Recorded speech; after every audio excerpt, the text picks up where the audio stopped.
नमस्कृत्य नरं चैव नरोत्तमं देवीं सरस्वतीं व्यासं ततो जयमुदीरयेत्. Sri Rama and Sugriva's first challenge to Vali, based on the assurance given by Rama that he will no sooner his eyes see Vali is a dead ape. Sugriva had tested him, everything, he had gone finally fully confident that the assignment was more or less done. He just had to go and start a little bit of fight and Vali would be dead, but it didn't happen that way. And he got smashed in the process by Vali. He had to run with his tail between his legs, so to say, come back to Kishkindha, come back to Rishyamukha mountain where Vali did not pursue him because of the curse that he had on him. We saw all that and he's coming back to Rishyamukha and then he's pleading, his bewilderment and sense of betrayal with respect to Rama when he asked him, why did you do this? You could have told me that you wouldn't do it. I wouldn't have gone and done this, etc. And Rama had pleaded with him saying that no. Explained to him that the two of you, I could not make out who is who and all that. And it would have been very wrong of me if I had killed you by mistake, then whatever would have happened. All of that he had said.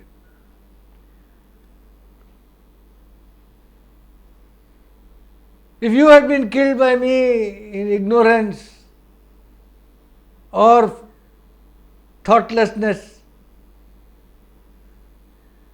my ignorance and my childishness would have been proclaimed to the whole world, O Sugriva, I said. I would have laid axe at the root of what you and I, of both of us, had that happened. Do not suspect anything else.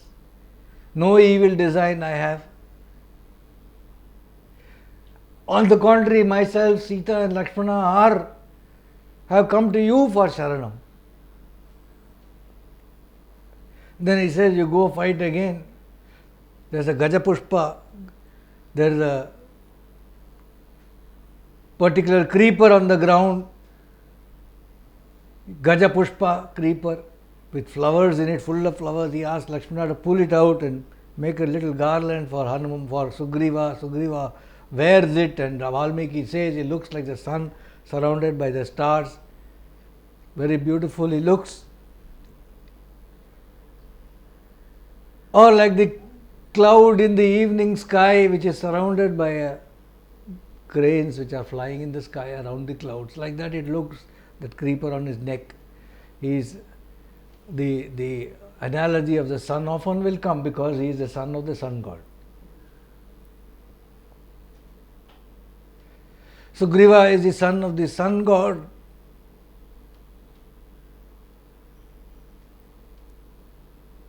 He will serve Rama, who is of the Surya Vamsha, and Hanuman, who is a disciple of Surya Bhagavan, will serve them both. Ramayana is the story of the battle of the light and darkness.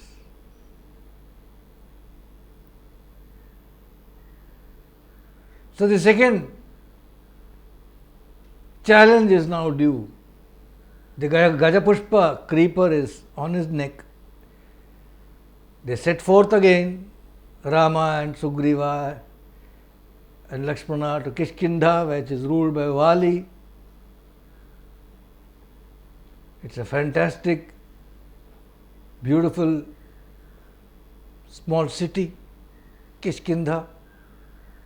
Rama is going with his great golden bow in his hand and his sun-bright arrows ready, high bow he's got in his hand. They're all marching. Agratastu tasya Raghavasya Mahatmanah Sugriva Samharagrivo Lakshmanascha Mahabala Prishtato Hanuman Viro Nalo Neelascha Vanara Tarachaiva Mahateja Hariyuthapayuthapah Agratha Yayudasya Raghavasya Mahatmana Mahatma Rama along with the thick-necked Sugriva Samhatagriva Sugriva, he had a massive neck. He and Rama in front and Lakshmana also with them, massive Mahabala Lakshmana. The three of them are in front. Now this one says first Agradastu Yavadasya Raghavasya Mahatma. Raghavasya in front of Rama was Lakshmana and Sugriva, then came Rama, then behind them came Nala, Neela, Hanuman and Tara. Tara was the commander-in-chief of the apes. The wife of Tara. Tara. But she questions Tara. They came. And they started walking towards Kishkindha. They went through that beautiful forest where the trees were loaded with flowers and bending low. They had to make their way across a lot of streams which are full of water, which were just rushing towards the sea. They went past small hills and hollows and they saw caves and they had to go across some mountainsides, lofty peaks they saw, lovely nooks and ponds full of fishes. Beautiful ponds full of lotus. Apparently the lotus leaves were bluish like lapis lazuli. They were there and the buds were just opening. All of that, and the whole place was resounding with the cries of water birds like saras cranes and swans and moorhens and all of that. Other birds. They went past the beautiful land. They saw wild deer which were nibbling at the soft, fresh grass and shoots and the glades in the forest. And when they saw these people marching across, they would just stand still and look at them, it seems.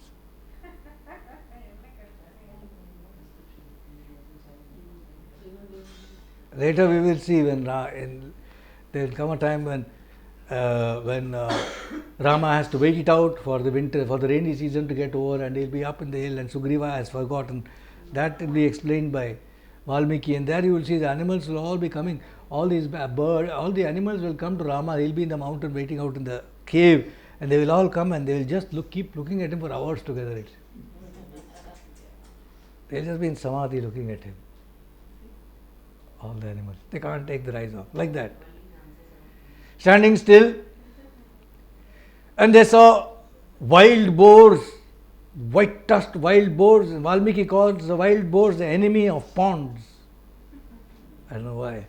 They attack things in the ponds. They saw elephants, massive tuskers, moving like the mountains, like all that. And they hastened in the direction of Kishkindha, led by Sugriva.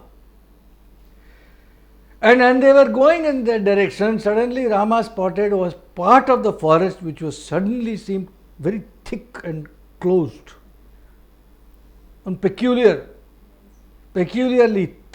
thick part of the forest.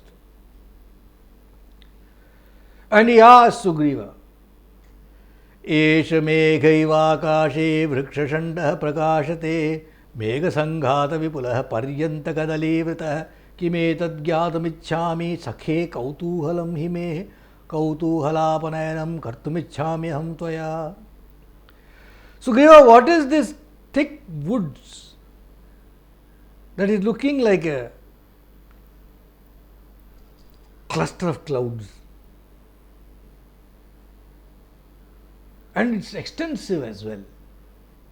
A large, thick cluster of clouds it looks like. And it is surrounded on its periphery by plantain trees. What is this place? I am very curious. You must satisfy my curiosity. Tell me what is this place, Sugriva says. If you go to the Arunachala and you see the hill, you will see Skandashramam like that. Suddenly in the hill everything will be green, but one will be a thick little bit thick cluster will be there. So that is Skandha ashram. From the roads you can see. So likewise he saw a thick cluster. He says, what is it?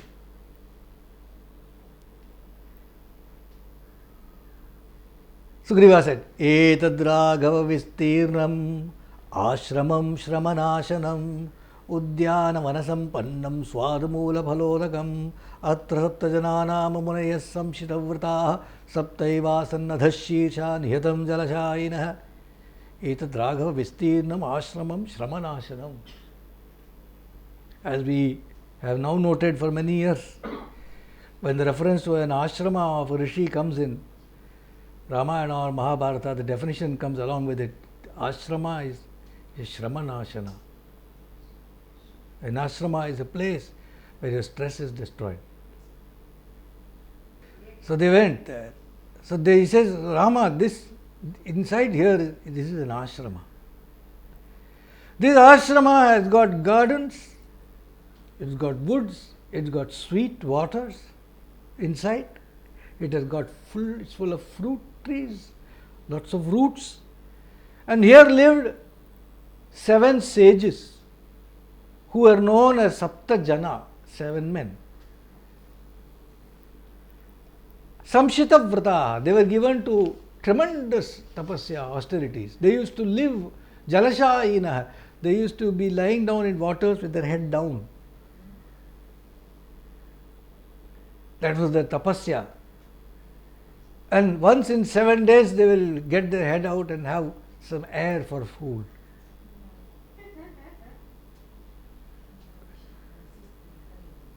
They lived for 700 years performing such penance.